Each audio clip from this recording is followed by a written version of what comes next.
kapatid ni Kuya Jimmy Pascua, may revelation at may bagong isiniwalat patungkol kay Yana. So ano nga ba ito? So bago natin pagpatuloy ang ating pag-support today's video, kung bago ka pa lang sa aking channel, please subscribe, like, and pagkit na rin po natin guys ang notification bell upang ma-update po tayo tuwing ako po nag-upload sa mga viral and trending video.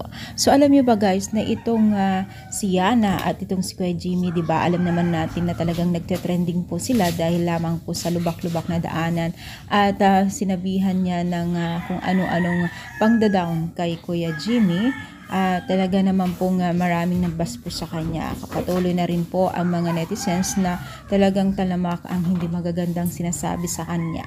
So, itong si Yana guys, diba, kung mapapansin natin o kung maalala po natin ay pumunta mismo o personal na pumunta mismo kay Kuya Jimmy para humingi ng sorry at paumanhin, no? Pero hindi humara.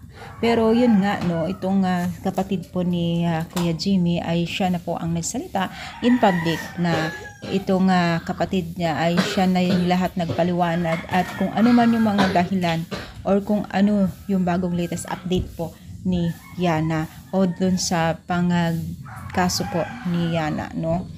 So, sinabi nga niya dito na tuloy po ang kaso at hindi sila aatras dahil siguro ay pinaninindigan po nila na ipaglaban ang karapatan ng kanyang kapatid. Kasi itong si Kuya Jimmy, no, mahalata naman pong mabait po siya at hindi po siya talkative, diba? So, siguro nag-decide na lang po ang kanyang kapatid na siya na ang magsabi in public, diba?